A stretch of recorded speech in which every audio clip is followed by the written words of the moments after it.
ஆண்டவரும் உலக இரட்சகரும் மீட்பருமா இருக்கிற இயேசு கிறிஸ்துவின் அற்புத நாமத்தினால் யாவருக்கும் காலை வாழ்த்துக்களை தெரிவித்துக் In the கொள்கிறோம். name of Jesus Christ, our Savior and Redeemer, we again give you morning greetings. இன்றைக்கு முக்கியமாக ஒரு பகுதியை நாம் பார்க்க போகிறோம். Today we are going to see a very important part. தயவு செய்து கூர்ந்து கவனியுங்கள். Pay attention carefully. அடுத்த வாரம் இதற்குரிய பிரிண்ட் அவுட் உங்களுக்கு கொடுக்கப்படுகிறது. Next week you will get a printout of this. இப்போது சொல்லப்படும் போது தயவு செய்து கவனியுங்கள். So when we tell you, pay attention and listen. அதனால் இன்றைக்கு வேத பகுதி ஏசாயா 53ஆம் அதிகாரம் 4, 5, 6 வசனங்கள். Today's Bible verse is Isaiah chapter 53 verse 4. தமிழிலும் ஆங்கிலத்திலும் வாசிக்கும்படி கேட்டுக்கொள்கிறேன். எங்கள் மூலமாய் கேள்விப்பட்டதை விசுவாசித்தவர் யார்? 53ஆம் அதிகாரம் 53ஆம் அதிகாரம் 4, 5, 6 மெய்யாகவே அவர் நம்முடைய பாவங்களை ஏற்றுக்கொண்டு நம்முடைய துன்பங்களை சுமந்தார். நாமும் அவர் தேவனால் அடிபட்டு வாதிக்கப்பட்டு சிலுவைப்பட்டவர் என்று எண்ணினோம். நம்முடைய மீறுதல்களை நிமித்தம் அவர் காயப்பட்டு நம்முடைய அக்கிரமங்களின் நிமித்தம் அவர் நொறுக்கப்பட்டார். நமக்கு சமாதானத்தை உண்டு பண்ணும் ஆக்கினை அவர் மேல் வந்தது. அவருடைய தழும்புகளால் குணமாகிறோம். ஆங்கிலம். Surely he took up our pain and bore our suffering. Yet we considered him punished by God, stricken by him and afflicted. But he was pierced for our transgressions, he was cursed for our iniquity. The punishment that brought us peace was on him, by whom we are healed. இந்த இடத்துல உங்களுக்கு இந்த 53ஆம் அதிகாரம் மாத்திரமல்ல முழு ஏசாயா தீர்க்கதரிசி புத்தகத்தை பற்றி ஒரு 10 நிமிடம் உங்களுக்கு வேத பாடமாய் சொல்லப்படுகிறது. We will teach you about Isaiah, not only chapter 53 but the entire book of Isaiah as the Bible is written. இந்த புத்தகத்தை நாம் அறிந்து கொள்வோம் என்று சொன்னால் If we know this book, கடவுள் எவ்வளவாய் தன்னுடைய மக்களுக்கு வைத்திருக்கிற திட்டங்களை பற்றி அறிந்து அதை கனப்படுத்துவோம். we can get to know the plans that God has kept for his people and glorify him for that. இன்றைக்கு விஞ்ஞானம் பெருகி இருக்கிறது. Today science has grown. நம்முடைய கரத்துல கைபேசி அதாவது மொபைல் வந்து இருக்கிறது. In our hands we have our phones. சபையார் யாவரும் தாழ்மையோடு கேட்டுக்கொள்கிறேன். We ask all church people. ஜனவரி 1ஆம் தேதி ஒரு புத்தகத்தை நம்ம கையில கொடுத்தோம். January we gave you a book in your hand. அதுல தெளிவா கிறிஸ்துவ ஒழுக்க நெறிகள் எழுதப்பட்டிருக்கிறது. கிறிஸ்துவ ஒழுக்க நெறிகள் respect. It's told respect Christ.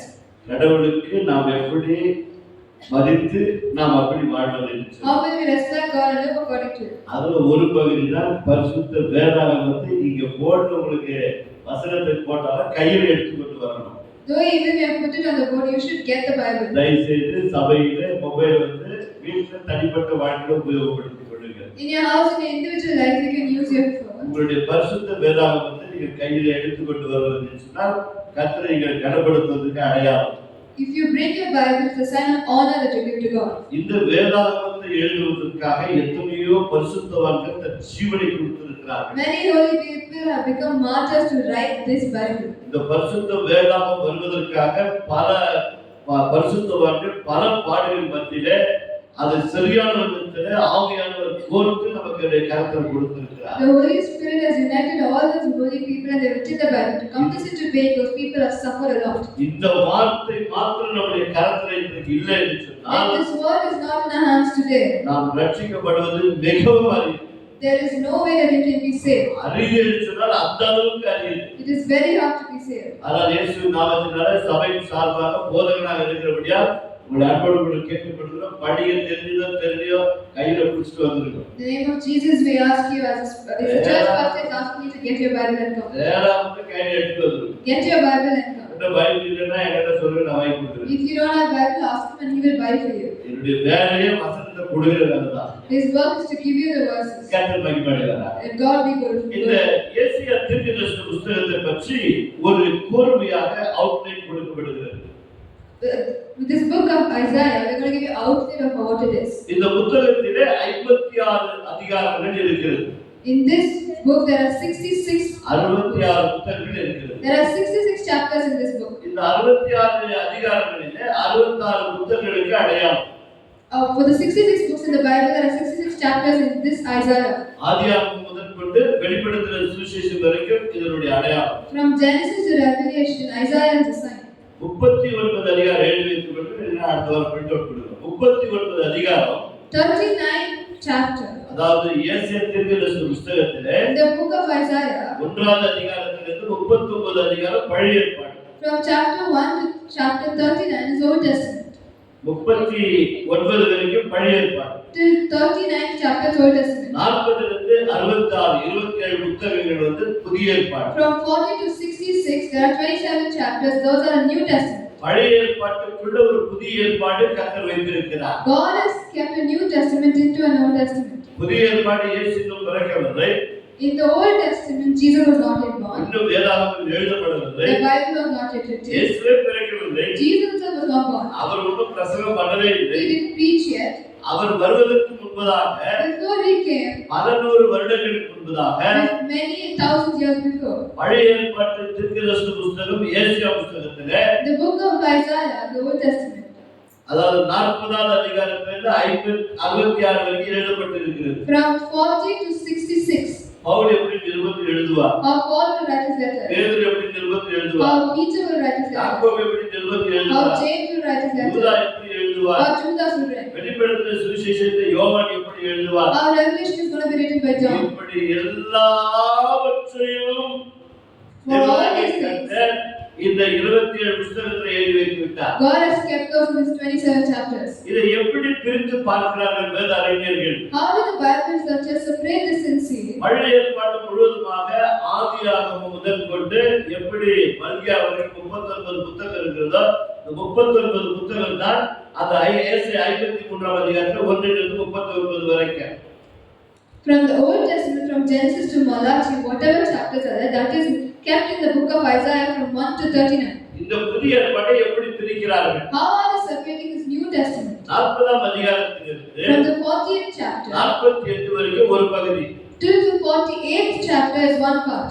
49 இலிருந்து 57 இரண்டாவது பகுதி, From 49 to 57 is the second part. 58 இலிருந்து 66 மூன்றாவது பகுதி. From 58 to 66 is the third part. இப்படி ஒவ்வொரு அதிகாரத்தை இப்படி மூன்றாக பிரிக்கிறார்கள். So they separated the chapter into three different parts. இந்த மூன்று பிரிவுகளை எடுத்து என்ன செய்கிறார்கள்? What they do with these three parts is அதுல ஐந்தாய் பிரிக்கிறார்கள். that they separate into five parts. அந்த ஐந்தை எப்படி பிரிக்கிறார்கள் சொன்னா How they separate into five parts இந்த is இடத்துல 49 இலிருந்து 57 நடுமையத்தை எடுத்துக்கொள்கிறார்கள். they take the center part from 49 to 57. மூன்று பகுதியாய் பிரித்ததிலே நடுப்பகுதியை எடுத்துக்கொள்கிறார்கள். They are separated into three parts. They take the second part from 49 to 57. இந்த நடுப்பகுதியிலிருந்து அதை ஐந்தாக பிரிக்கிறார்கள். From that middle, the second part, they are separating it into five parts. அதாவது கல்வாரி சிலுவையிலே இயேசு செய்ய போகிற காரியத்தை குறித்து திட்டமாக எழுதப்பட்டிருக்கிறது. The plan of the Calvary cross is written in those verses. ஏசாயா 52ஆம் அதிகாரத்திலே In Isaiah chapter 52, 13 இலிருந்து 15 வரைக்கும் முதல் பகுதி, from 13 to 15 is the first part. 53ஆம் அதிகாரத்திலே In the 53rd chapter, 1 இலிருந்து 3 வசனங்கள் இரண்டாவது பகுதி, 1 to 3 is the first part. 53ஆம் அதிகாரத்திலே In the 53rd chapter, 4 இலிருந்து 6 வரைக்கும் மூன்றாவது பகுதி, 4 to 6 is the third part. 53ஆம் In அதிகாரத்திலே the 53rd chapter again, 7 இலிருந்து 9வது பகுதி, 7 to 9, 53ஆம் அதிகாரத்திலே and 53rd chapter 10 again, இலிருந்து 12 இந்த 5 பகுதிகளாய் பிரிக்கிறார்கள். 10 to 12 they are separated into 5 different parts. இந்த 5 பகுதியிலிருந்து In these 5 parts, வேதாகமத்திலே புதிய ஏற்பாட்டிலே நடுமையமாய் இருப்பது in the entire Bible, the middle book Kalvari சிலுவை. is Calvary cross. கல்வாரி சிலுவை குறித்து எழுதப்பட்டிருக்கிறது. It's written about the Calvary cross. மெய்யாகவே மெய்யாகவே என்று சொல்லி அது ஆரம்பிக்கப்படுகிறது. It starts saying truly, truly. நம்முடைய பாவங்களுக்காக, For our sins, நம்முடைய அக்கிரமங்களுக்காக, for our transgressions, நம்முடைய துரோகங்களுக்காக for our iniquities, நாம் பாவிகளாய் இருக்கிற we are sinners. நம்மை ரட்சிப்பதற்காக For us to be ஒரு saved, ரட்சகர் எப்படி சிலுவையில பாடுபட போகிறார் என்பதை our Redeemer is going to suffer on the Calvary cross. இந்த 53ஆம் அதிகாரத்திலே 4, 5, 6 வசனங்கள் In எழுதப்பட்டிருக்கிறது. Isaiah chapter 53, verse 4, 5, and 6 has it. இந்த நடு மையத்தில் எழுதப்பட்டதை தான் நாம் இன்றைக்கு தியானிக்க போகிறோம். We are going to meditate on these three verses which is written in the middle. குறிப்பாக மத்தேயுவிலிருந்து வெளிப்படுத்தின சுவிசேஷம் வரைக்கும் From Matthew to Revelation, எப்படி பிரிக்கப்பட்டிருக்கிறதோ how it's been separated. சுவிசேஷம் என்று 4 அதிகாரங்கள் இருக்கிறது. For gospel there are four chapters, மீதி அநேக காரியங்கள் நிருபங்களாய் இருக்கிறது. and the other things are as letters. கடைசியாக வெளிப்படுத்தின சுவிசேஷம் இருக்கிறது. Last is Revelation. எப்படி சுவிசேஷம் ஆரம்பிக்கப்படும் போது How the gospel is started, அந்த ஆரம்ப செய்தி இருக்கிறதோ or the beginning message is அது there. 40ஆம் அதிகாரத்திலே பார்க்கலாம். We can see in the 40th chapter. அது யோவான் ஸ்நானனிலிருந்து ஆரம்பிப்பதை அந்த பகுதியிலே பார்க்கலாம். We can see how John the Baptist comes in. நடுமையத்தில் அவர் பிரசங்கம் செய்வதை பார்க்கலாம். We can see how he starts our preaching. பாடுகளை குறித்து பார்க்கலாம். His struggles we can see. கடைசியாக ரெவலேஷன் புத்தகம் வெளிப்படுத்துகிற சுவிசேஷம் When you see the book of Revelation, அது என்ன செய்கிறது? what does that book do? வரப்போகிற இயேசு கிறிஸ்துவின் ராஜ்யத்தை குறித்து It's போதிக்கப்படுகிறது. telling about the kingdom of Jesus that is yet இவைகள் to come. அனைத்தையும் ஏசாயா தீர்க்கதரிசி புத்தகத்திலே ஒழுங்குமுறையாக ஆவியானவர் எழுதி வைத்திருக்கிறார். All these are given in the book of Isaiah. இந்த ஏசாயா தீர்க்கதரிசி புத்தகத்தை ஒரு முறை முழுமையாக வாசித்து பாருங்கள். Once you have to read the entire book of Isaiah, எவ்வளவாய் கடவுள் நம்மை நேசிக்கிறார் என்பதை அதில் அறிந்து கொள்ளலாம். you can get to know how God loves us in this book. அதனால் தேவனுடைய பிள்ளைகளே, So my dear God's people, மீண்டுமாய் இதை நீங்கள் வீட்டில் போய் தியானிக்க வேண்டும் என்று உங்களை we கேட்டுக்கொள்கிறோம். ask you to meditate on this in your houses. எதற்காக இந்த காரியங்கள் எல்லாம் இந்த வீடியோ வழியாக அறிவித்து மீண்டுமாய் உங்களுக்கு ஞாபகப்படுத்தும்படி அனுப்பி வைக்கிறோம் என்று சொன்னால், Why are we telling it to you in this video form and sending it to you நாம் is இந்த செய்தி தான் கேட்டுவிட்டோமே சபையில உட்கார்ந்து என்பதற்காக அல்ல. not only that because you sat in the church and you already listened to this message. ஒரு முறைக்கு 10 முறை நீங்கள் அதை கேட்டு கேட்டு கேட்டு கேட்டு கேட்டு பாருங்க. You keep listening it to 1 to 10 times. உங்கள் வாழ்க்கையில ஆவியானவர் கிரியை செய்ய ஆரம்பித்து விடுவார். Holy Spirit will start doing His works in your life. எங்கள் வாழ்க்கையில அப்படிதான் செய்வோம். Like this will need to happen in His life. வேதாகமத்தை வாசிப்போம். They will read the Bible. எங்கள் கற்றுக்கொடுத்த புத்தகங்களை வாசிப்போம். They will read all the lessons of ஆவிக்குரிய God. புத்தகங்களை வாசிப்போம். They will read all the spiritual பல books. போதகர்களுடைய செய்திகளை They கேட்போம். will listen to many pastors' அதுல teaching. எது சரி எது சரியில்லை என்பதை நாம் புரிந்து கொள்ள வேண்டும். We have to know what is right, what is wrong in them. கேட்டதெல்லாம் இங்க சொல்லிடக்கூடாது. Whatever you see shouldn't be. படித்ததெல்லாம் வந்து சொல்லிட Whatever முடியாது. you read, you shouldn't come and அந்த tell. மாதிரி சொல்லியிருப்பாங்க அதெல்லாம் சொல்லிடக்கூடாது. Don't give your wrong prophecies here. தவறாக ஜெபித்தவர்கள் அதையெல்லாம் நம்ம கொண்டு சொல்லிவிடக்கூடாது. You should not tell the wrong prayer today. சத்தியம் எது இருக்கிறதோ What is the truth? நமக்குள்ள இருக்கிற சத்திய ஆவியானவர் The true Holy Spirit is in us. இது சரி இது சரியில்லை என்று சொல்லுவார். He will tell you this is right, this அதை is wrong. நாம் பகுத்து அறிந்து We have to understand it. ஜெபத்தோடு கூட தான் நீங்க வந்து போதிக்கப்படுகிறோம். With prayer we are coming and preaching it to you. ஆனால் தேவனுடைய பிள்ளைகளே, So my dear God's முழு people, வேதாகமம் எனக்கு நன்றாய் தெரிந்துவிடும் என்பதற்காக அல்ல.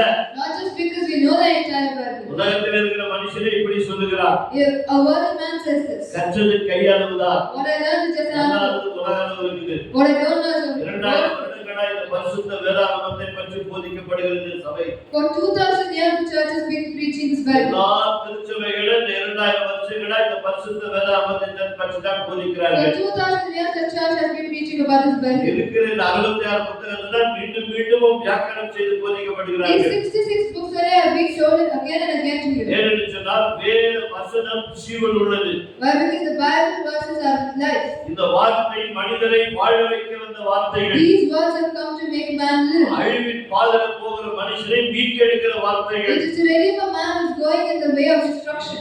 இந்த வார்த்தையின் மேல் நீ எவ்வளவு தாகம் கொள்ளுகிறாயோ How much thirst you have on this அந்த word, அளவுக்கு உன்னுடைய வாழ்க்கையில உயர்ந்து கொண்டு போகலாம். that much you will raise in your life. விசுவாசம் கொண்டு வருகிற எல்லா அந்தகார வல்லமைகளை நிர்மூலமாக்கி விடலாம். You can overcome all evil powers that Satan is bringing. இது அறியாது இருக்கிறதுனால தானே Because they don't know this. ஜனங்களுக்கு ஒன்றும் மட்டும் புரியவில்லை. People never understand one thing. நான் வந்தேன், I came, நான் ஜெபித்தேன், I prayed, எனக்கு ஒன்றும் நடக்கவில்லை. nothing happened to me. அதில் 10 இவரும் 11 So this is 10 or 11. இவரும் வேண்டாம் என்று விட்டு We விடுகிறார்கள். leave this person, so I don't want this God. கருமையானவர்களே, It's not like that, my dear. தேவன் மிகவும் நல்லவர்.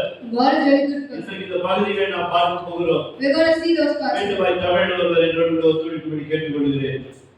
I want someone, he wants someone to read 53ஆம் it. அதிகாரத்திலே 4, 5, 6 வசனங்கள். Isaiah chapter 53 verses 4, 5 and 6. மெய்யாகவே மெய்யாகவே அவர் நம்முடைய பாடுகளை ஏற்றுக்கொண்டு அவர் நம்முடைய பாடுகளை ஏற்றுக்கொண்டு நம்முடைய துக்கங்களை சுமந்தார். நம்முடைய துக்கங்களை சுமந்தார். நாமோ தேவனால் அடிபட்டு அவர் தேவனால் அடிபட்டு பாதிக்கப்பட்டு சிறுமைப்பட்டவர் என்று எண்ணினோம். இங்கே வேதம் தெளிவாக போதிக்கிறது. Here the Bible clearly says. இது புதிய ஏற்பாட்டில் மெய்யாகவே என்ற வார்த்தை யோவான் அதிகமாய் பார்க்கலாம். You can see this word truly more in the book of John. என்ன சொல்ல வருகிறார்? What it says here, மெய்யாகவே அப்பவே எழுதிட்டார். truly is already written that. ஏன்னா நிறைய பேர் நம்ப போறதுன்னு அவருக்கு அப்பவே தெரியும். Because he knew that people don't believe that. அதனால பிறப்பதற்கு முன்பதாகவே எழுதும்போது இப்படி ஆவியானவர் எழுதி வச்சிட்டார். Before Jesus was born, the Holy Spirit already wrote. Truly, மெய்யாகவே அவர் நம்முடைய பாடுகளை Truly he has borne our griefs. எவ்வளவு தெளிவா எவ்வளவு ஞானமாய் ஆவியானவர் எழுதி வைத்திருக்கிறார். How clearly and wisely the Holy Spirit has written here. மெய்யாகவே Truly அவர் நம்முடைய பாடுகளை ஏற்றுக்கொண்டு நம்முடைய துக்கங்களை சுமந்தார். he has borne our griefs and carried our sorrows. Kalvari சிலுவையை பற்றி தெளிவாய் எழுதப்பட்டிருக்கிறது. It's written clearly about the Calvary cross. அந்த கல்வாரி சிலுவையில் என்னதான் நடந்தது? So what happened in this Calvary cross? ஆண்டவரே, ரட்சிப்பு என்பது சாதாரண காரியம் அல்ல. My dear people, redemption is not a simple thing. இந்த உலகத்திலே எத்தனை பணக்காரர்கள் எவ்வளவு கோடானபடி பணங்களை தன்னிடத்தில் வைத்துக் கொண்டிருந்தாலும் No matter how rich the people and how crores of money with them, அதை கொடுத்து மனிதனால் மீட்க முடியாது. man cannot be redeemed by that man. மனிதன் ரட்சிப்பு அடைய முடியாது. There is no way man can be saved by money. முக்தி அடைய முடியாது. He cannot attain salvation. அதனாலே நண்பு தெய்வ ஜனங்களே, So my dear God's people, அவர் நம்முடைய பாடுகளை ஏற்றுக்கொண்டார். he accepted our griefs. நம்முடைய துக்கங்களை கல்வாரி சிலுவையில அவர் சுமந்தார். On the Calvary cross, he carried our sorrows. எனக்கு பதிலாக Instead of me, நான் பட வேண்டிய பாடுகள், for all the struggles I had to take, நான் பட வேண்டிய ஆக்கினை தீர்த்து with the judgment that I had to take, என் ஆண்டவராகிய இயேசு கிறிஸ்து my Lord Jesus Christ, எனக்காக for me, கல்வாரி சிலுவையை in the Calvary cross, அவர் மனப்பூர்வமாய் ஏற்றுக்கொண்டார். he accepted the whole lot. இதை விட தெய்வீக அன்பு இந்த உலகத்தில் யாராலும் பார்க்க முடியாது. No one can see such godly love in this world. ஒரு மனிதனுக்கு பாவ மன்னிப்பின் நிச்சயம் The surety of forgiveness of sins for a man, ஒவ்வொரு மனிதனுடைய தனிப்பட்ட வாழ்க்கையுடைய பாவ மன்னிப்பின் நிச்சயம் the surety of his forgiveness of sins in his individual life. இந்த பரிசுத்த வேதாகமத்தை தவிர உலகத்தில் எத்தனை கோடி புத்தகங்கள் எத்தனை புலவர்கள் எழுதி வைத்திருந்தாலும் பாவ மன்னிப்பின் நிச்சயத்தை எழுதப்படவில்லை. No other book can forgive you with the surety like Bible. பாவ மன்னிப்புக்கு எழுதப்பட்டிருக்கிற ஒரே ஒரு புத்தகம் There's only one book which is written for the forgiveness of sins. பரிசுத்த வேதாகமம். It's the Holy Bible. இயேசு கிறிஸ்துவின் இரத்தம், Jesus Christ's blood. இயேசு கிறிஸ்துவின் இரத்தம் Jesus Christ's blood. சகல பாவங்களை நீக்கி நம்மை தூய்மைப்படுத்துகிறது. To wash away all our sins and make us free. இந்த பாவத்தை போக்குவதற்காகத்தானே, To take away this sin. மனிதனுடைய பாவங்கள் To கழுவப்படுவதற்காகத்தானே wash away man's sin. இன்றைக்கு பல புத்தகங்களில் பல வழிபாடுகளை எழுதி வைத்திருக்கிறார்கள். There are so many people who are writing traditions of how to take away the நீ sin. இதை செய்தால் உன் பாவங்கள் If மன்னிக்கப்படும், you do this, your sin will go நீ away. அதை செய்தால் உன் பாவங்கள் If you மன்னிக்கப்படும், do that, your forgiveness of sins. இப்படியெல்லாம் விரதம் இருந்தால் உன் பாவங்கள் மன்னிக்கப்படும், If you fast like this, your sins will be இப்படியெல்லாம் forgiven. தான தர்மங்கள் செய்தால் உன் பாவங்கள் மன்னிக்கப்படும் If you do donation and charity like this, your sins will be forgiven. என்று எண்ணி மனிதனுடைய கற்பனையினால மனிதர்களுக்கு போதிக்கப்பட்டிருக்கிறது. With man's imagination, they are preaching to people. ஆனால் வேதம் அப்படி போதிப்பதில்லை. The Bible doesn't teach like that. வேதம் எப்படி போதிக்கிறது? What does the Bible teach? பாவம் மன்னிப்பு வேண்டும் என்று சொன்னார். If you need the forgiveness of sins, ரத்தம் சிந்துதல் இல்லாமல் பாவ மன்னிப்பு மனிதனுக்கு கிடையாது. without the shedding of blood, there is no forgiveness of sins for man. அதற்கு முன்னடையாளமாக As a sign for that, மீண்டும் மீண்டுமாய் நான் சொல்லுகிறேன், கவனிக்க. again and again he's telling முதல் us, மனிதன் பாவம் செய்த உடனே when the first man did sin, அவன் நிர்வாணி என்று கண்டு he knew he was naked. அவன் இலைகளை உடுத்திக் கொண்டிருக்கும் பொழுது When he was covering himself with அந்த leaves, இலை அவனுக்கு முழு ரட்சிப்பை கொடுப்பாது என்பதை அவனுக்கு தெளிவுபடுத்தும்படிக்கு to make known that that leaf is not going to give him redemption. Eden தோட்டத்திலே ஒரு மிருகம் கொல்லப்பட்டது. A lamb was sacrificed in the Garden of அந்த Eden. மிருகம் கொல்லப்படும் போது When it was sacrificed, ஆதாமும் ஏவாளும் முதல் மரணத்தை அவர்கள் ஏதேன் தோட்டத்திலே பார்க்கிறார்கள். Adam and Eve saw the first death in the Garden of Eden. யாருக்காக அந்த மிருகம் கொல்லப்பட்டது? Why was the lamb killed? யாருக்காக அந்த மரணம் அங்கு சந்திக்கப்பட்டது? Why was that faced there? அவனுடைய நிர்வாணத்தை மூடுபடி அங்கே ஒரு மிருகம் கொல்லப்பட்டது. To cover his nakedness, an animal was killed there. கர்த்தர் அந்த தோலுடைய அவர்களுக்கு உடுத்தினார். He covered them with the fur of the animal. இது தேவனுடைய ரட்சிப்புக்கு முன்னடையாளமாக இதை அணிந்து கொள் என்று அவர்களுக்கு அந்த இலைகளை அகற்றிவிட்டு தோலுடைய உடுத்தினார். He took away the leaves and he gave skin of an animal. That was a sign. இதைத்தான் முதல் உலகம் அழிக்கப்படும் பொழுது That is when the first world was destroyed. நோவாவுக்கும் நோவான் குடும்பத்திற்கு ஒன்றை சொன்னார். To Noah and Noah's wife this was told. உலகம் அழிக்கப்பட்டது. The world is destroyed. 8 பேர் மட்டும் காப்பாற்றப்பட்டிருக்கிறார்கள். Only 8 people were அந்த saved. 8 பேர் காப்பாற்றப்படும் போது Because 8 people are saved, நோவாவை பார்த்து கர்த்தர் சொன்னார், God says to Noah, இந்த மிருக ஜீவன்களை நீ அடித்து சாப்பிடலாம், you can kill these animals and eat, ஆனால் ரத்தத்தை புசிக்கலாகாது. but do not eat the blood. ஏன் ரத்தத்தை புசிக்கலாகாது? Why you shouldn't drink the blood? ரத்தத்தில் தான் மனிதனுடைய ஜீவன் இருக்கிறது. Because the life of man is in blood. உலகத்தில் வாழ்கிற அத்தனை ஜீவன்களுக்கு ரத்தத்திலே தான் ஜீவன் For கொடுக்கப்பட்டிருக்கிறது. all the creatures living on this earth, the life is in their blood.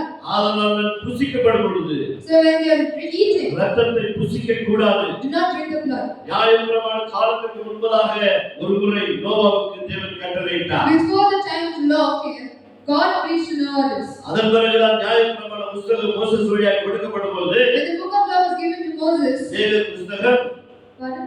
லேவியர் Leviticus 17ஆம் அதிகாரத்திலே chapter 17, 11ஆம் வசனம் இப்படியாய் சொல்லுகிறது. verse 11 says like this. ஆத்துமாவுக்காக, நம்முடைய ஆத்துமாவுக்காக, For our soul, நம்முடைய ஆத்துமா ரட்சிப்புக்காக for ஒரு salvation மிருகம் of soul, அங்கே கொல்லப்பட வேண்டும். an animal has to be killed there. ரத்தம் சிந்தப்பட வேண்டும். Blood has to be shed. ரத்தம் சிந்தப்படவில்லை என்று If the சொன்னால் blood is not shed, பாவ மன்னிப்பு கிடையாது. there is no forgiveness of sins. ஆனால் எனக்கு பதிலாக, So instead of me, மனிதனுடைய பாவங்களுக்கு பதிலாக, instead of man's sin, பழைய ஏற்பாட்டு முழுவதுமாக the entire Old Testament, மிருகங்கள் கொல்லப்பட்டது. animals were killed. இதோ ஆடு கொல்லப்பட்டது, God was killed. மாடு கொல்லப்பட்டது, Cow was killed. பறவைகள் கொல்லப்பட்டது. Birds were killed. அந்த இரத்தத்தை எடுத்துக்கொண்டு பலிபீடத்தில் தெளித்தார்கள். They used to sprinkle that blood at the altar. இதெல்லாம் ஒரு டெம்பரரியாக தான் ஆண்டவர் ஆண்டவருக்கு ஒரு நாடகமாக அதை வழிகாட்டினார். Lord had kept this as a sign, as a drama in front of them. ரட்சிப்புக்கு ஒரு வழியாக அவர் வழியை காட்டினார், அவ்வளவுதான். This was just a sign, the way before all the actual salvation is supposed to come. அதிலும் கூட அவர் பரிபூர்ணமாய் பாவ மன்னிப்பு நிச்சயம் கிடைக்கவில்லை. But in that also he wasn't completely sure of his எபிரேயர் forgiveness. 10ஆம் அதிகாரத்திலே 4 வசனங்களை வாசித்து பாருங்கள். Hebrews 10 chapter, verse, the first 4 verses. காலை வெள்ளாட்டு ரத்தத்தினாலே With the blood of goats and animals, அவன் பரிபூர்ணம் அடையவில்லை. they cannot get அவன் forgiveness. பரிபூர்ணம் அடையவில்லை. They will not be complete. அந்த பாவம் நிவர்த்தி செய்ய முடியாது போய்விட்டது. That sin couldn't be completely washed away. அப்படி என்று சொன்னால் ஏன் எனக்கு இந்த பாவ மன்னிப்புக்காக இப்படி பலிகளை செலுத்த வேண்டும் என்று கர்த்தர் கற்றுக் கொடுத்தார். Then God, why did God teach me to sacrifice and make myself forgiveness of all sins? நாள் ஒன்று வரப்போகிறது. The day has to come. நாள் ஒன்று வரப்போகிறது. The day will come. அன்றைக்கு நம்முடைய ஆண்டவராகிய இயேசு கிறிஸ்து That day our Lord Jesus Christ, வார்த்தையாக இருந்த கடவுள், God who was God, திருத்துவத்தின் தேவன், as the Trinity God, இரண்டாவது நபராக as the second person, இயேசு கிறிஸ்து என்ற பெயரிலே, in the name of Jesus Kumaran Christ, என்ற பெயரிலே, in the name of Son, இயேசு என்ற பெயரிலே in the name of Jesus, மனித அவதாரம் எடுத்து வந்தார். he took the name இயேசு of என்று சொன்னால் நல்லா கவனிங்க. If you say Jesus, இயேசு என்று சொன்னால் if you say Jesus, பாவம் மன்னிக்கிறவன், the God who forgives sins, பாவத்திலிருந்து மனிதனை ரட்சிக்கிறவன். a redeemer is God to redeem man from இயேசு sin. என்று சொன்னால் அதான். இயேசு என்று சொன்னால் The meaning of Jesus is that விழுந்து போன மனித குலத்தை மீட்க வந்த ரட்சகர். Jesus means the redeemer who's come to save the fallen mankind. அதற்குதான் இயேசு என்ற பெயர். That is why his name is Jesus. இன்னொரு பெயர் இருக்கிறது. There is another name. அதன் பெயர் என்ன? What's that name? Emmanuel. Emmanuel. Emmanuel என்று சொன்னால் Emmanuel means உலகம் முடிய சதா காலங்களிலும் till the world ends, நம்மோடு கூட வாழ வந்த தெய்வம். God who's come to live with us. ஒரு பக்கம் அவர் மீட்பராய் இருக்கிறார். One side is a redeemer. பாவங்களை மன்னித்து அவரை மீட்டு ரட்சிக்க தேவனாய் இருக்கிறார். He's a redeemer who forgives sins and saves people. இன்னொரு பக்கம் அவர் தேவன் நம்மோடு கூட வாழும்படி வந்து விட்டார். Another part, he is a God who came to live with us. ஆண்டவருக்கு நன்றி Let's சொல்லுவோம். start answering that. மெய்யாகவே மெய்யாகவே நான் உங்களுக்கு சொல்லுகிறேன், Truly, truly we tell you, அவர் நம்முடைய பாடுகளை ஏற்றுக்கொண்டு he took up our sins. அவர் நம்முடைய துக்கங்களை சுமந்தார். He carried our sorrow. ஆனால் மனித குலமோ But mankind, அவர் சிறுமைப்பட்டவர் என்று எண்ணி they thought he was stricken. அவனவன் தன் வழியிலே போனார். Man went in his own ways. அதனால் பாவ மன்னிப்புக்கு ஒரே ஒரு வழி இருக்கிறது. There was only one way to the forgiveness of sin. அது மனித கற்பனையினால் போதிக்கப்பட்டது அல்ல, That is not preached for the imagination of man. அல்லது பாரம்பரியமாய் போதிக்கப்பட்டதும் அல்ல. It is not preached by tradition. விலையேற பெற்ற அவருடைய இரத்தத்தினால் மனிதனுக்கு பாவ மன்னிப்பு உண்டு. With his precious blood, there is forgiveness of sins for man. 1 பேதுரு 1 அதிகாரம் 18 19 வசனங்களை வாசித்து பாருங்கள். 1 Peter chapter 1, 18 and 19 உங்கள் says, முன்னோர்களாகிய your நம்முடைய ancestors, முற்பிதாக்கள், our ancestors, பழைய our ஏற்பாட்டு fathers, பரிசுத்தவான்கள், all the holy people of இந்த the புதிய ஏற்பாட்டு Old Testament, பரிசுத்தவான்கள் all the holy people of New Testament, அநேக சில பாரம்பரியத்தை கற்றுக் கொடுத்து விட்டார்கள். they were teaching traditions.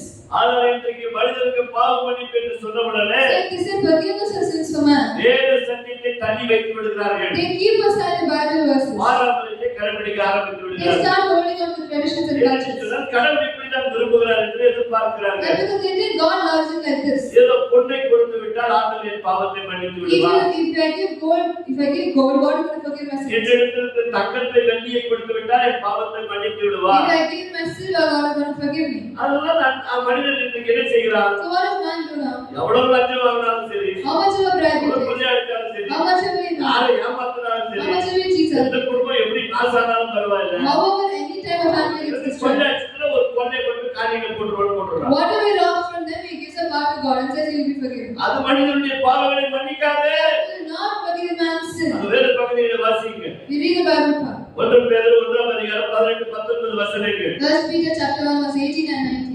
உங்கள் முன்னோர்களால் நல்லா கவனிங்க, வசனத்தை குறித்து வைத்துக் கொள்ளுங்கள். உங்கள் முன்னோர்கள் பாரம்பரியமாய் நீங்கள் அனுசரித்து வந்த அப்போ என்ன செஞ்சுட்டு இருக்கிறாங்கன்னா யூத மக்களே இதெல்லாம் செஞ்சிருக்கிறாங்க. What do you think the Jews itself are doing it like this? முன்னோர்கள் என்ன பாரம்பரியம் கற்றுக் கொடுத்தாங்களோ அதை படிச்சுக்கிட்டாங்க. Whatever cultures and traditions they got, they inherited that. மெய்யாகவே அவர் நம்முடைய பாடுகளை ஏற்றுக்கொண்டு ஒதுக்கி வச்சிட்டாங்க. Truly, truly, born again, they kept it aside. வாசி. வீணான நடத்தையை நின்று வீணான நடத்தை இதெல்லாம் பொண்ணு வெள்ளியெல்லாம் வீண் வேஸ்ட், டைம் வேஸ்ட் பண்ற, தங்கத்தை வேஸ்ட் பண்ற, அதெல்லாம் போட்டு நீ சந்தோஷமா இருந்து கொடுத்துக்கிறது. அழிவுள்ள வஸ்துக்களாகிய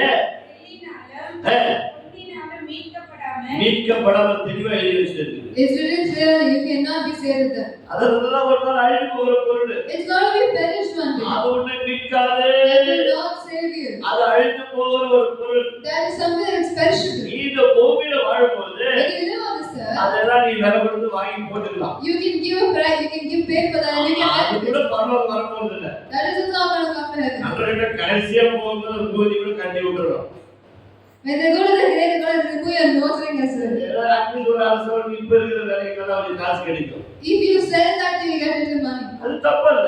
That is எழுதலாம், ஒன்றும் தப்பே இல்லை. you can take it away, it's not a problem. இதெல்லாம் ஆகணும். You have to take சும்மா it. நேரமா மண்ணுல போயிடுது. Injustice will get inside the memory, it's in the எழுதலாம், grave. தப்பே இல்லை. It's okay, you can take it. ஆனால் But அது ஒன்று மீட்காது. they're not saved. எந்த தங்கமோ எந்த வெள்ளியோ எந்த வஸ்திரமோ உன்னை மீட்காது. No gold, no silver, clothing will save you. நீயும் நானும் எத்தனை கலர் துணி போட்டு போய் ஆண்டவருக்கு வேண்டுதல் செய்யலாம், அதெல்லாம் வீண். Whatever color clothes you wear and go and pray, that is not going to help you. இதெல்லாம் மனித கற்பனைகள், This is imagination of man. மனிதனுடைய பாரம்பரியங்கள். The traditions of man. அதை விட வேறொன்று சொல்லுகிறது வேதம், அதை பாருங்கள். Bible says something more than that. குற்றமில்லாத, முதலாவது எழுதியிருக்கிறது குற்றமில்லாத Right? Without blemish. மாசற்ற ஆட்டுக்குட்டியாகிய கிறிஸ்துவின் விலையேற பெற்ற இரத்தத்தினாலே மீட்கப்பட்டீர்கள் என்று அறிந்திருக்கிறீர்கள்.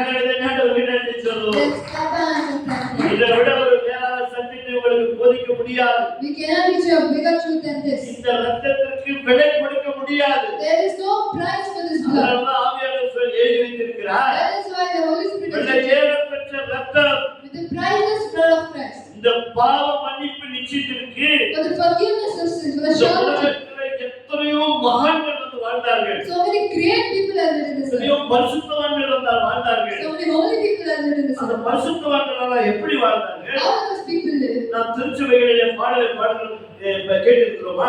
Have you listened to the songs that we sing in the church? மனப்பாடமா பாட தெரியும். We sing it with the Bible, உள்ள அர்த்தம் நமக்கு தெரியாது. but we do not know the meaning of it. புனிதனாம் கடவுள், Holy God, புனிதனாம் கடவுள் there is holy God மனிதனை புனிதனாக்கும்படி to make man holy. புனிதனாம் இறைவன் God was holy, மனிதன் ஆனார். became man. எதுக்காக? Why? உன்னையும் என்னையும் பரிசுத்தவானாக பரிசுத்தவாதியாக மாற்றுவதற்காக To make you and me righteous and holy. பரிசுத்தமுள்ள கடவுள் God who was holy. இந்த பூமியிலே In this earth, குற்றமற்றவராய் without blemish, பரிசுத்த ஆட்டுக்குட்டியாய் like a precious ஒரு lamb, பாவம் இல்லாதவராய் without sin, பரிசுத்த சுத்த கண்ணராய் with the holy blood. இந்த பூமியில பிறந்தார். He was born in this earth. வாழும்போது அவர் ஒரு பாவம் செய்யவில்லை. When he lived, he didn't do one sin. அப்படியாப்பட்ட நியாயாதிபதியாக பிலாத்து சிம்மாசனத்தில் அமர்ந்திருக்கிறார். When Pilate was standing as a judge, பிலாத்து அமர்ந்து நியாயம் தீர்க்கும்படி அமர்ந்திருக்கிறார். he is seated as a judge to judge the case. அவனால் நியாயம் தீர்க்க முடியவில்லை. He couldn't give a judgment. இவரிடத்தில் ஒரு குற்றம் நாம் காணவில்லையே. He didn't see one sin in him. கதறுகிறார். He cries. இவரிடத்தில் ஒரு குற்றம் காணவில்லையே. I didn't see any wrong in நான் him. எப்படி இவரை சிலுவையில் அறைவது? How am I supposed to give him the எப்படி cross? சிலுவையில் அறைவது? How am I supposed to give him the இவனை crucifixion? நீங்களே எடுத்துக்கொண்டு போங்கள். You take him yourself. இவனுடைய இரத்தப்படி என்னே வரக்கூடாது. I don't want this blame on the enemy. கழுவி விடுகிறார். He washes his hands. அன்பார்ந்த தெய்வ ஜனங்களே, My dear Lord's people, ரட்சிப்பு என்பது சாதாரணமல்ல. salvation is not an easy thing. ரட்சிப்பு விலையேறப்பட்ட தன்னுடைய இரத்தத்தை தன் ஜீவனை கர்த்தர் நமக்காக With his கொடுத்திருக்கிறார். priceless blood and life, he has saved us. இந்த வேத சத்தியங்களை நீங்கள் அறிந்து கொள்வீர்கள் If சொன்னால் you know this Bible truth, ஜெபிக்காமல் இருக்க you மாட்டீர்கள். will not cease praying. வேதத்தை வாசிக்காமல் இருக்க You மாட்டீர்கள். will not stop reading the Bible. துதிக்காமல் இருக்க You will மாட்டீர்கள். not stop praising. சகோதரன் சாட்சி சொல்வது போல Like how brother said his testimony. நன்றி சொல்லாமல் இருக்க மாட்டீர்கள். You will not stop thanking God. இதை விட இந்த உலகத்தில் விலையேறப்பட்ட ரட்சிப்பு வேறு ஒன்றுமே இல்லை. There's nothing more than this priceless salvation that we've நாம் given. எவ்வளவு வேணும் பணம் பொருள் சேர்த்து வைக்கலாம். How much ever we can save of wealth and money. நல்ல ஒரு நாள் இந்த உலகத்தில் அப்படியே விட்டு போக வேண்டும். One day we have to leave everything on this earth and go. ஒன்றே ஒன்று மாத்திரம் முன்னேற்றத்தில் என்னிடத்தில் கூடவே வரப்போகுது. Only one thing is going to come with you and me. எல்லாம் சொல்றாங்க நிர்வாணமா வந்து நிர்வாணமா போயிட்டு. They say I come naked, I go back naked. நிர்வாணமா வந்தது சரீரம். What came naked is your body. நிர்வாணமா போகிறது சரீரம். What is going back to the mud is your body. ஜீவன் வந்து அப்படி வரல. Your life didn't come like that. இது அவர்கிட்ட இருந்து வந்தது. This breath came from him. நண்ப சகோதரே புரியுதா? My dear brothers and sisters, do you understand? சபையே புரியுதா?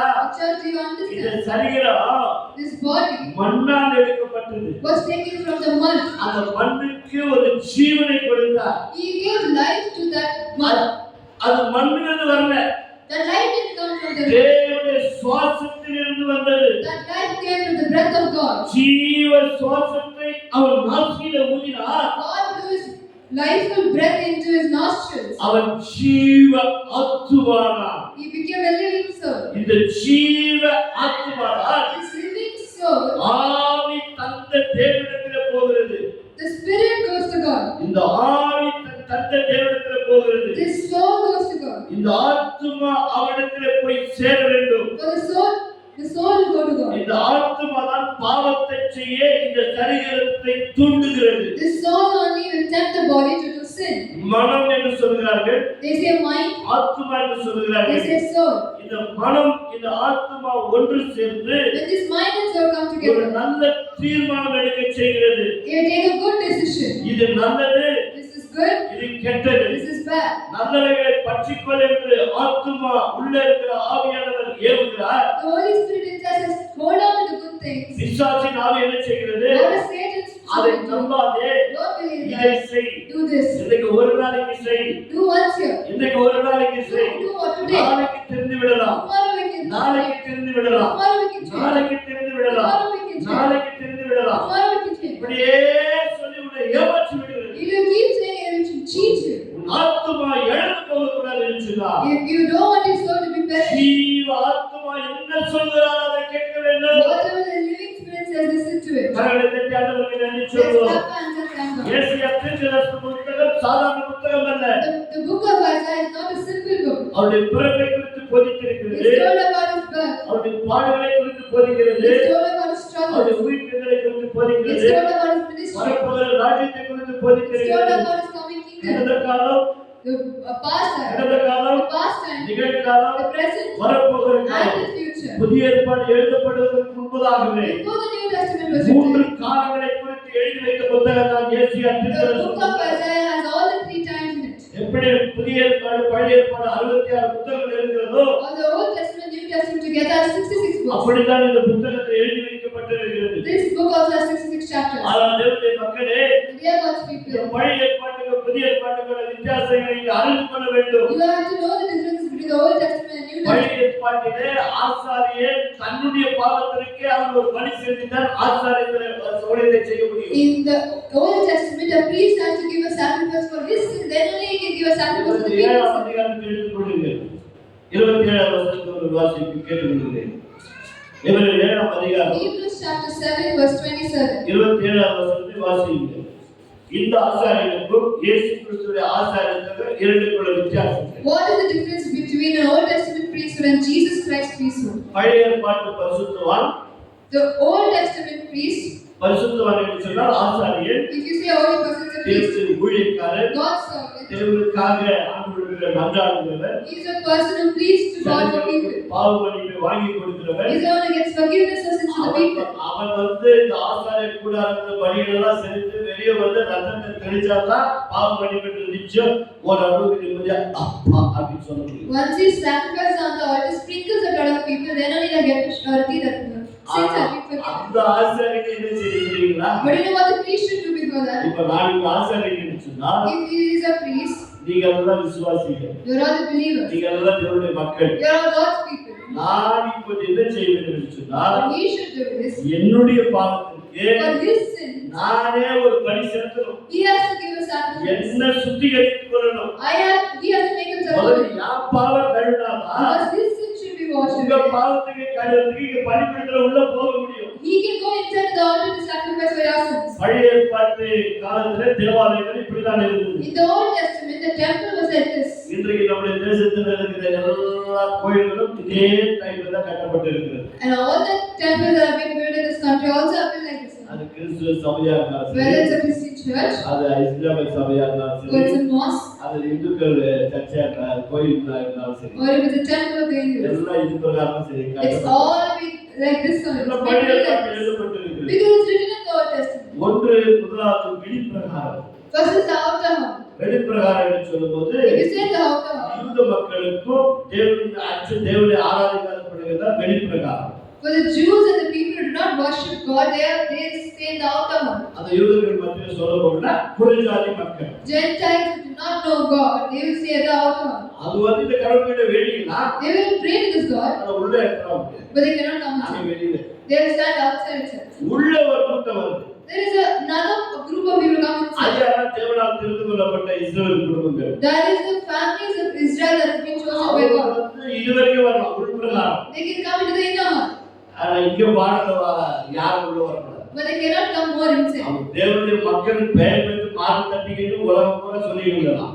They can tell I am God's children and they can go out of the temple. ஆனா அவன் இதுக்குள்ள வரணும். But they cannot come into the inner hall. இதுக்குள்ள யார் வர்றது? Who can come to the inner hall? ஆசாரியர் வரணும். The priest should come. இந்த ஆசாரியருக்கு வரும்போது இங்க என்ன நடக்குது? What happens if the priest comes here? இந்த இடத்துக்கு இந்த ரெண்டு இடத்துக்கு வித்தியாசம் இருக்குது. There is a difference between these two inner and innermost இங்க place. நியாயப்பிரமாணம் 10 கட்டளை மோசேஸ் செய்த கட்டளை ஆரோன் கோடு இங்க இருக்குது. The book of law, Aaron's law, and 10 commandments are there. அந்த 10 கட்டளை என்ன சொல்லுது? பாவி நம்ம பார்த்து சொல்லுது. The 10 commandments scream that are saying you're a sinner, you're a வெளிய sinner. இருக்கிற பாவி என்ன சொல்லிருக்கா? என் பாவத்தை மன்னி அவன் அங்க பலி செலுத்திட்டு. The sinner outside is saying I am a sinner, I am a sinner. Let me sacrifice. உள்ள இருக்கிறவன் அவன் பலி செலுத்திட்டு ஆசாரியர் எப்ப வெளியே வரான்னு அவன் காத்து நிற்கிறான். The person in the innermost place, in the inner place, the Israel people are waiting for the priest to sacrifice and come out. இந்த ஆசாரியர் இவனுக்கு ஒரு சுத்திகரிப்பு செஞ்சு இவன் உள்ள என்றான். First this priest sacrifices and then he comes into the innermost hall. அப்ப இந்த மூணு இடத்துக்கு என்ன So வித்தியாசம்? what is the difference between the three places? வெளிப்பிரகாரத்துல சூரிய வெளிச்சம் இருக்கு. Outside the outer hall there is sunlight. உள்பிரகாரம் என்ன இருக்குது? What they have in the inner hall? ஏழு பொன் குத்து விளக்கு இருக்கு. There are certain golden lamps. அந்த வெளிச்சத்துல அவன் வாழ்ந்துக்கிறான். They are living in that light. இங்க விளக்கே இல்லை. Inside there is no light. உள்பிரகாரத்துல விளக்கே இல்லை. In the innermost there is no light. அவரே ஒளியா இருக்கிறார். He was like God. அவரே ஒளியா இருக்கிறார். God was like that. உள்பிரகாரத்துல எந்த வெளிச்சம் எந்த ஜன்னலும் எந்த வேற குறையில எந்த ஓட்டையும் இல்லை. There was no hole in it, there was no window, there was no lamp inside. அது 4 இன்ச் ஸ்கிரீன் இங்க போடப்பட்டது. There was a 4-inch thick screen that was put between the innermost and அப்ப innermost. இந்த ஆசாரியர் உள்ள போனோம்னா So when the priest goes inside, இப்ப வாசிப்பு பழைய பழைய சுருக்கமா சுருக்கி சொல்லிட்டேன். 7:27 எப்படி? Hebrews 7:27. அவர் பிரதான ஆசாரியர்களை அவர் பிரதான ஆசாரியர்கள் முன்பு சொந்தமான பாவங்களுக்காகவும் நல்லவழியா அவர் பிரதான ஆசாரியர்களைப் போல முன்பு சொந்த பாவங்களுக்காகவும் பின்பு ஜனங்களுடைய பாவங்களுக்காகவும் புரியுதுங்களா? எவ்வளவு புரியுது? Do you understand? How many people understand? முன்பு யாருக்காக பலி செலுத்தணுமா? First, who he has to give sacrifice? யாருக்குங்க? Who has to give sacrifice? அவனுக்கே ஒரு பலி செலுத்தணும். He has to give a ஏன்னா sacrifice. இவனும் பண்ணுவாங்கதான். He is also a sinner. சுமரன பெரிய பரிசுத்தவான் இல்ல. He is not a great holy person. ஏன்னா அவனுக்குள்ள ஆவியானவர் இல்ல அப்பலாம். Because that the Holy Spirit was not in him. ஆவியானவர் இருக்கும்போது அவ்வளவு பரிசுத்தவான்கள் யாரும் இருக்க முடியாது. When the Holy Spirit is inside, then there is no one holy than him. இந்த பில்டிங் தரணும்னு கை வச்சு ஆவியானவர் கூட தன்னால கீழ விழும். If they push this building, because that Holy Spirit inside, the building will go in. அடுத்த நிமிஷம் ஒரு சின்ன பொண்ணு போய் ஆபாசமா வந்து அப்படியே விழுந்துரும். Any girl who comes in, they will die. அப்படி வந்தவங்க அதை பார்த்து அப்படி தொப்புன்னு கீழ விழும். மயங்கிடும். Whoever sees, they will faint. இதான் பழைய ஏற்பாடு நடந்தது. This was the Old Testament. பரிசுத்தவான்களுடைய நிலைமை இதுதான். This was the situation they had to அப்ப face. அவருடைய பாவங்களுக்காக முதல்ல பலி செலுத்தணும். First, for his own sins, he has to give a sacrifice. இரண்டாவது பின்பு ஜனங்களுடைய பாவங்களுக்காக வாசிங்க. பின்பு சொந்த பாவங்களுக்காகவும் பின்பு ஜனங்களுடைய பாவங்களுக்காகவும் நாடோறும் பலியிட வேண்டுவதில்லை. ஏன் பலியிட வேண்டியதில்லை? வாசிங்க. ஏனெனில் தம்மை தாமே பலியிட்டதினாலே இதை ஒரே தரம் செய்து எல்லாரும் சொல்லுங்க, செய்து முடித்தா கையில் அவன் நாள்தோறும் வருஷத்தோறும் பலி செலுத்திக்கிட்டே இருக்கணும். Every year he has to give sacrifice. பழைய ஏற்பாட்டு ஆசாரியன் பலி செலுத்திக்கிட்டே இருக்கணும். The Old Testament priests have to keep sacrificing. ரத்தம் ஆற ஓடிக்கிட்டே இருக்கணும். That used to go like a river. No stop. No stop. No stop. நிறுத்தவே இல்லை. There was no end for it. ஆனாலும் Every day. 4000 வருடங்களாய் இது நடந்து For கொண்டிருக்கிறது. 4000 years this was happening. ஆனா But இயேசு கிறிஸ்து Jesus Christ, தம்மை தாமே he offered up himself. தம்மை தாமே He offered up himself நமக்காக ஒப்பு கொடுத்ததினால் because he gave himself for our us. பாவி அல்ல. He is not sinner. நம்முடைய பாவங்கள் அவர் மேல் சுமத்தப்பட்டது. Our sins were put on him. நம்முடைய பாவங்கள் எல்லாம் பிதாவாகிய தேவன் தன்னுடைய குமாரன் மேல் வைத்தார். God the Father kept all our sins on him. அவர் ஒரே Only once and for all. Kalvari சிலுவையிலே On the Calvary cross, செய்து முடித்தார். he finished it. உன் பாவங்கள் என் பாவங்கள் மன்னிக்கப்பட்டது. Your sins and my sins are forgiven. ஆதாம் முதற்கொண்டு From Adam இயேசு கிறிஸ்து வரைக்கும் till Jesus Christ. இயேசு கிறிஸ்துவிலிருந்து From Jesus Christ அவருடைய வருகை மட்டும் till his coming. அவருடைய வருகையிலிருந்து From his coming கடைசி காலம் till வரைக்கும் the last time. 3 For காலங்களுக்கும் all the 3 ஒரே times. நேரம் Once and for all. ஒரே நேரம் Once and for all. இயேசு பலியாகிவிட்டார். He sacrificed himself. இனி பலி செலுத்த வேண்டியதில்லை. There's no need to sacrifice anything. அவருக்கு தெரியாதவர்கள் Let's clap hands and come. என்னுடைய பிள்ளைகளே, My dear God, ரட்சிப்பு என்பது சாதாரணம் அல்ல. your salvation is not a simple இந்த thing. உலக பாடுகள் கொஞ்ச காலத்திற்கு தான். These struggles of human life are only for a little while. பிசாசு கொஞ்ச காலத்திற்கு தான் உனக்கு எனக்கு பாடுகளை அவன் அனுமதிக்க முடியும். Only for a little while can Satan allow struggles. ஆனால் தேவனோ God, நித்தியமா for eternity, நமக்காக for us, தன்னுடைய ஜீவனை He has கொடுத்திருக்கிறார். given His life. கடைசியாக Lastly, இவரு 10ஆம் அதிகாரத்துல Hebrews chapter 11ஆம் வசனத்தை வாசிப்போம். verse 14. எப்படி தேவன் நமக்கு இதை செய்திருக்கிறார் என்று பார்ப்போம். How did God do this for us? ஏனெனில் பரிசுத்தமாக்கப்படுகிறவர்களே நல்லவர்கள் பரிசுத்தமாக்கப்படுகிறவர்களை ஒரே பலியினாலே இவர் என்றென்றைக்கும் பூரணப்படுத்தியிருக்கிறார் என்பதை நிச்சயத்தை உள்ளத்தில் வையுங்கள். You should have the surety that you are being sanctified by His blood. பூரணம் எப்படி சொன்னா 100க்கு 100. If it's complete, then it's 100 on 100. 99 பாவம் மன்னிக்கப்பட்டது, 99 sins are forgiven. இன்னும் ஒன்று மன்னிக்கப்பட்டது. அப்படியெல்லாம் இல்லை. By one sin is not forgiven, not like that. பரிபூர்ணமாய் Your entirety, முற்றிலுமாய் completely, உச்ச தலையிலிருந்து from your head உள்ள கால் till வரைக்கும் your toe, நரம்பு நாடிகள் all your nerves, ஆவி ஆத்துமா சரீரம் all your soul, body, spirit, everything. தன்னுடைய பலியினாலே With His offer, பரிசுத்தம் ஆக்கப்பட்டிருக்கிறோம். We have been sanctified. ஆனால் தேவனுடைய இரத்தம் But His blood, அது பரிசுத்தம் உள்ளது. it is precious. இரத்தத்திலே ஜீவன் இருக்கிறது. There is life in this blood. அந்த ஜீவன் நமக்காக இந்த உலகத்திலே ஜீவனை கொடுத்தது. That life had given up His life for us. அடக்கம் செய்யப்பட்டது. He was buried. மூன்றாம் நாள் உயிர்த்தெழுந்தது. The third day He rose again. பிறகு நம்மோடு கூட வாழ்ந்து Until கொண்டிருக்கிறார். today He is living with us. Let's clap hands and praise Him. தொடர்ச்சியாக அடுத்த வாரங்கள் We will see the continuity the next week. சத்தியங்களை புரிந்து கொள்ளுங்கள். Understand these verses. கர்த்தர் Let ஆசீர்வதிப்பார். God bless us. செபிப்போமா. Let us pray. கிருபையுள்ள நல்ல ஆண்டவரே, Our gracious இந்த God, காலை ஆராதனைக்காக நன்றி thank you செலுத்துகிறேன். for this morning worship. தகப்பனே, எங்களுக்காக Lord, for us, மெய்யாகவே truly and truly, எங்களுடைய பாடுகளை ஏற்றுக்கொண்டு you have borne our எங்களுடைய griefs, துக்கங்களை சுமந்தவரே, and you have carried our sorrows. நாங்கள் சிறுமைப்பட்டவர்கள் என்று எண்ணி We thought we are small, Lord, நாங்கள் வழி தவறி போய்விட மாட்டோம். and we have gone away. எங்கள் சொந்த வழிகளை நாங்கள் போட மாட்டோம். We have gone astray in our own எங்கள் சொந்த ways. வழிகளை நாங்கள் போய்விட்டோம். We went in our own ways. சத்தியத்தை அறியாமல் எங்கள் வழிகளை நாங்கள் போய்விட்டோம். Without knowing the truth, we went in our own எங்கள் ways. முன்னோர்கள் கற்றுக் கொடுத்த பாரம்பரியத்திலே மூழ்கிவிட்ட மாட்டோம். We were into the traditions of our இன்றைக்கு இந்த ancestors. சத்தியத்தை அறிந்து கொண்டபடியா Because today we got to know the truth. மனிதனுடைய பாவங்களை மன்னிப்பதற்கு ஒரே ஒரு வழி உண்டு என்று கற்றுக் கொடுத்தீர்கள்.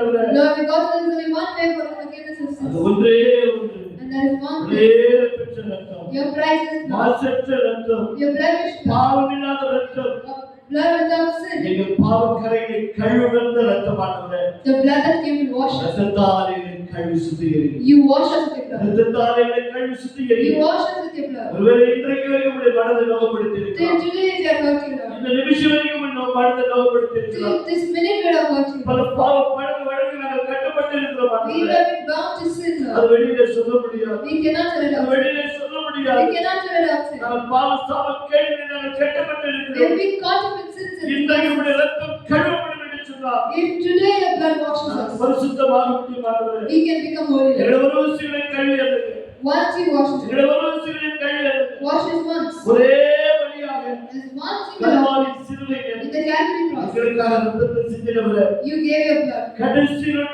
சொட்டு ரத்தத்தை விட எங்களுக்காக You கொடுத்தவரே, have given your last drop of blood. சபையின் ஆராதனைக்கு பங்கு பெற்ற ஒவ்வொருவரை கேட்ட ஆசீர்வதிங்க. Bless all the people who have come to this church. சத்தியத்தை அறிந்து கொள்ளாதபடி சபைக்கு தடையாக இருக்கிற பிள்ளைகளை கேட்ட தொழுபடி நாங்கள் சொல்லிக்கிறோம். Lord, you bless all the people, the obstacles for சபை this பிள்ளைகள் church. மனம் நிறைந்து மாட்டவரே, Lord, you have pity on us. அவருடைய என்ன சூழ்நிலை வரப்படியில் எங்களுக்கு தெரியவில்லை. We do not know what situation they put பிள்ளைகள் us in. எல்லாம் கழுவி சுத்திகரிங்க. You wash them. சுத்த ஒரு நாளில் ஒரு நாளாக உடைய ஆராதனை பங்கு பெற கர்த்தர் அருள் புரிந்து எச்சரிக்கிறேன். Lord, give them the must that they come and worship at least one day. அவர்களுக்கு விருப்பம் இருக்கிறதப்பா, They have a wish to come. வர வேண்டும் என்று விருப்பம் இருக்கிறது. They have a wish to come. வருவதற்கு பல தடைகள், But there are so many obstacles. சரீர தடைகள், Bodily obstacles. குடும்ப தடைகள், Family obstacles. வேலை தடைகள், Work obstacles. இந்த பிள்ளைகள் மேல் மனம் இறங்கும். Have pity on இந்த us. பிள்ளைகள் மேல் மனம் இறங்கும். Have pity on us. ஒவ்வொரு மேலும் மனம் இறங்கும். Have pity on everybody. இரத்தத்தினால் கழுவி சுத்திகரிங்க. Wash them with your blood. சபையை சுத்திகரிங்க. Lord, sanctify the சபையை church. சுத்திகரிங்க. Sanctify the church. பாவத்துக்கு சாட்சியாய் வாழ வேண்டும். Let us stand as a testimony. வாழ்க்கையில் ஒரே ஒரு வாழ்க்கையை Only one life to live. உமக்காக வாழ வேண்டும். Let us live for it. எங்களை அர்ப்பணிக்கிறோம் சுவாமி. We surrender ourselves. கர்த்தர் நீங்க அப்படியே செய்கிறமைக்காக, Thank you for doing so. ஒவ்வொருவரையும் ஆசீர்வதிக்கிறமைக்காக, Thank you for blessing ஒருவரை us. இன்று யாரோடு வந்திருக்கிறோம், If anyone has come to தலைவலியோடு us வந்திருக்கிறோம், in weakness, பாவக்கரையோடு வந்திருக்கிறோம், in a state of sin, ஒவ்வொருவரையும் சுகப்படுத்துங்க, heal everybody. ஒவ்வொருவரையும் பலப்படுத்துங்க, Strengthen everybody. ஒவ்வொருடைய குற்றக்குறைகளெல்லாம் இரத்தத்தால் கழுவி சுத்திகரிங்க. Wash each and every இயேசு sin. கிறிஸ்துவின் இரத்தம் சகல பாவங்களை நீக்கி சுத்திகரிக்கிறது என்று சொன்னீரே. The blood of Jesus Christ wash away all sin. கழுவி சுத்திகரிங்க. Let that cleanse each and every sin. கிறிஸ்துவின் அந்த கரங்களில் ஒப்புவிடுகிறோம். Put it in the சரிஸ்துவின் கரங்களில் ஒப்புவிடுகிறோம். அதன் கரங்களில் ஒப்புவிடுகிறோம். ஆண்டவருடைய கரங்களில் ஒப்புவிடுகிறோம். Put it here. சுமித்ராவுடைய கரங்களில் ஒப்புவிடுகிறோம். Put it here. Submit. Nirmal வீசுடைய கரங்களில் ஒப்புவிடுகிறோம். ஜான் ஜோசப்புடைய கரங்களில் ஒப்புவிடுகிறோம். வாய் முழுவதுமாய் திருமணநாளும் ஆண்டவர் பிறந்த நாளும் நடைபெறுகிற ஒவ்வொருவரையும் கர்த்தர் ஆசீர்வதிப்பீராக. Bless each and everybody celebrating the கொடுத்த birthday. ஒவ்வொரு கரங்களை ஆசீர்வதிப்பீராக. Bless all the answers have given. பல மடங்குடைய பிள்ளைகளை ஆசீர்வதித்து Bless them in many folds. சந்தோஷத்தில் மகிழ்ச்சியில் வாழ முடியும். Let them live in your happiness. பிதா குமார் பரிசுத்த நாமத்தினாலே In the name of ஆசீர்வதிக்கிறோம். the Father and the Holy Spirit, bless them. கர்த்தரை அப்படியே செய்கிறோம். Thank you for doing so. மகிமையை Take எடுத்துக்கொள்ளும். the glory. ஆசீர்வதிக்கிறார். Give us the blessing. இயேசுவின் நாமத்தினாலே. In the name of Jesus we pray. ஆமென். கரங்களை தட்டி ஆண்டவருக்கு நன்றி. Bless